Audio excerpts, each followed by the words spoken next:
All right, low base Thursday, every day. But look, I got the use of both my arms now. Last video I was still all strapped up, just had shoulder surgery.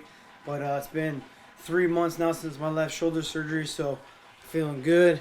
Able to move my arms and maybe do daily activities around the house. Don't have to feel so worthless. But back to our Q&As. Like to answer these while I'm doing my low base. Multitask, I'm really busy. And one of those busy things has been me coaching. And that leads into the first question. First question was the coaching one or coaching other guys. How does that give me perspective on the other side of things of being a coach? You know, how does that give me perspective into MMA? I've always coached. It's always been something I've enjoyed doing, and it's always been something I've noticed has helped me over the long run. Even if it's back wrestling days, back in college when I'd come back and coach the high school kids or the youth program back home.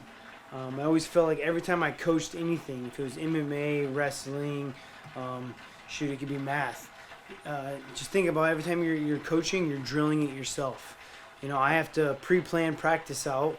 I write down what I'm going to do and what I want to do, what I want to teach based off of who's fighting or maybe a technique that interests me.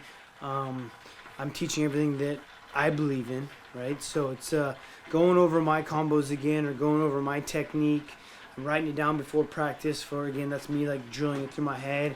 I get to go into practice and I am showing it. I'm showing the technique, how to do it correctly. And when I'm walking through step by step on how to do something correctly, it's like I'm drilling it again, you know? And so just refreshing my own memory. And I really believe with me being in the gym and coaching, I'm not doing it for those reasons of not keeping the ring rust out, but it's one of those advantages, right? I'm coaching because I love the guys I'm coaching, you know, the Juan Archuleta's, the guy that I want him to be as successful as possible because I love him, kind of thing, you know.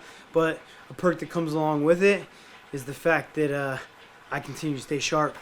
I go over the techniques that I've learned over the last 10, 12 years and keep them fresh in my head. So I like coaching. If you have a chance to coach, go for it. I think you should do it. Everyone has something to coach, you know, and I'm always willing to listen. It doesn't mean I'm going to take it as my own and use it, but if it's something very useful, just like any philosopher or any smart human being that reads a book and absorbs that information, I'm doing the same. You know, from every coach I've traveled the world for and learned from, I'm going to add that to my arsenal, and it's part of my game. You know what I mean? So that's how you learn, is you copy the best or you learn the best techniques, and I really do believe everyone's got something to teach, and to be the best martial artist, you got to sit down and listen to all those aspects and take what you believe and take what you like, because every style is different as well too. I hope that helps and answered your question. The next question I had, that was the fact, what is the difference or advantages or disadvantages from fighting overseas compared to the U.S.? You know, that's a loaded question. I mean, if you live in the U.S. and you're fighting overseas, obviously the time difference. You got to plan ahead and start training when you think you're going to compete. Not everyone can do that, but you know, if you're fighting all the way across the world, you'll be fighting that. You got to get your body used to that time clock, waking up at the time you want to wake up while you're there, training at the time you think you're going to fight, so you get your body prepped and ready to go.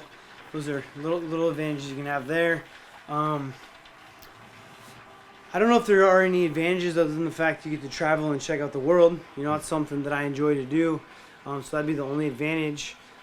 Disadvantages are that you're in someone else's backyard, most likely. That's why you're fighting there, or you don't have the hometown crowd. So you never know which way it's going to swing the judges in the world of MMA. You know, judging has been a problem.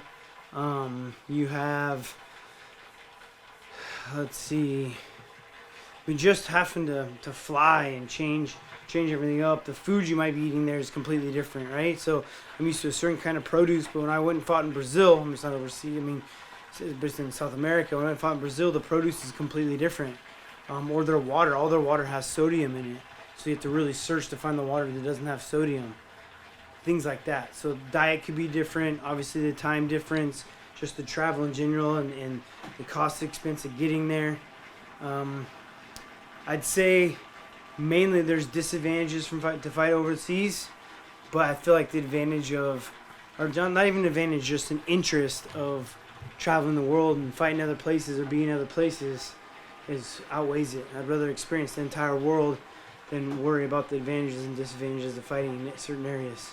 So I'm hoping I can fight overseas here soon. It'll be fun. I had a question. The different mindset of 2010 TJ to 2019 TJ. A lot. A lot of growing up, a lot of understanding the sport. The sport is still so new in its own, but even if you're the individual getting involved now, it's going to change, and then you're also going to have to grow individually as well. 2010, I was deathly afraid to fight. I came out from wrestling and decided to be an MMA fighter. The nerves were hard to control, right? But that's part of competing. Wrestling taught me that. But I guess the mindset was that being a world champion was a dream. I followed it and I did what I needed to do to try to get there. But as of now, it's on to the next goal, right? It's the belief is there, the power is there. The power belief is obviously 100% there. It's always been there, but I guess to a different extent. Once you've experienced it, you set new goals, you reach higher. But I guess my mindset is that the difference is just everything I've learned trial by error. All the mistakes that I've made, the mistake I'm going through now, all the mistakes you make through your career, you have to learn from them. Otherwise, you're never going to go anywhere. Because you will make mistakes. Could be in training, could be in your fight, could be anywhere. Right? You have to learn from them. And there's obviously thousands of mistakes that I've made going through my career, but I've always bounced back and been stronger and learned from my mistakes, and it ultimately made me the human being I am. So I wouldn't take anything back. I follow the path that it was given to me, and I believe everything happens for a reason, and you just got to figure out whatever good or fucked up reason that is, and that's what I'm doing now. On the bike, love sitting on the bike in the mornings, really thinks about what you're doing every day, what you got to do, what you got to change, just getting that mindset. So I'd say the mindset is it's a little bit easier to be focused here as 2019 TJ as 2010. 2010 there was millions of things I needed to learn. Still trying to do that today, but I don't know, man. It's just 33 years old now. I'm a grown ass man. I ain't some young kid trying to make a living anymore. I've made it. Now I got to learn how to expand on it.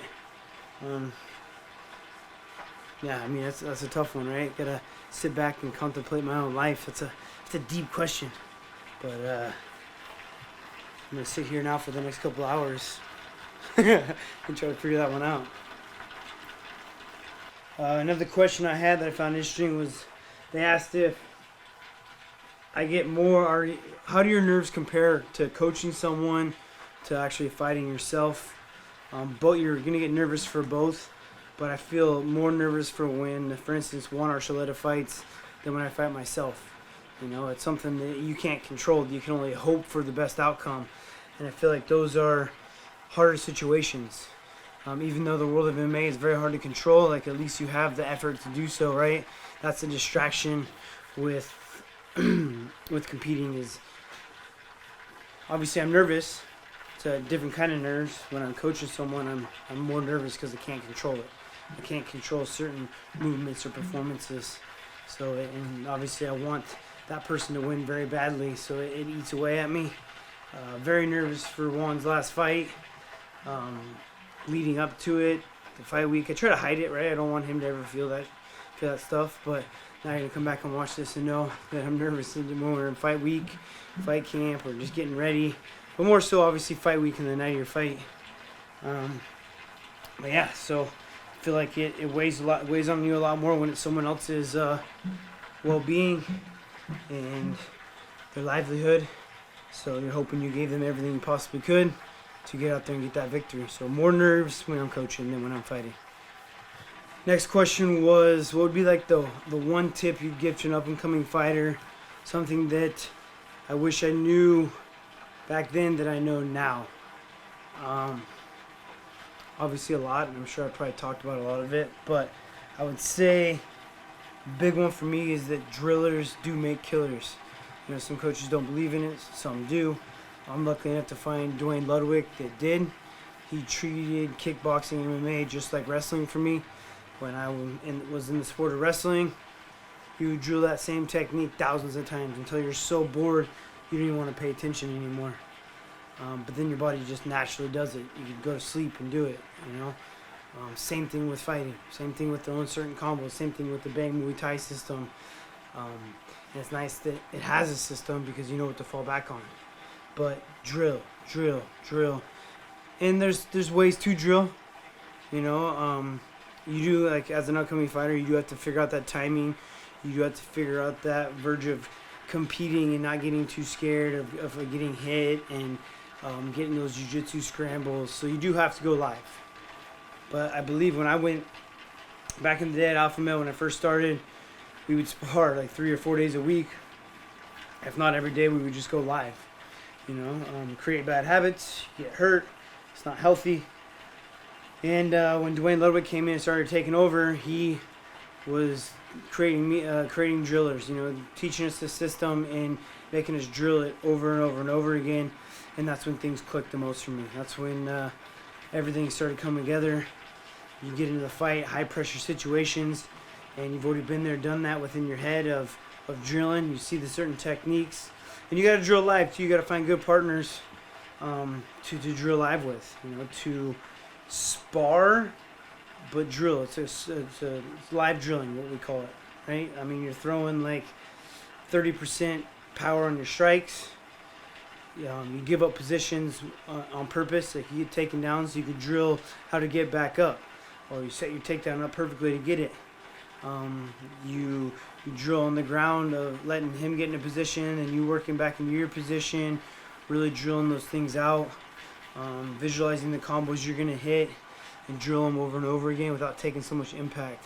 That would be my number one tip for myself coming up. I've been in a lot of wars and most of them were in the gym. And it helped that I trained at a very high-level gym of athletes, of professional fighters, from the Chad Mendez, the Joseph Benavidez, the Uriah Favors, you know, the Castillos, all those guys back in the day, back when we were all still boys, and training at the gym and beating the shit out of each other, you know.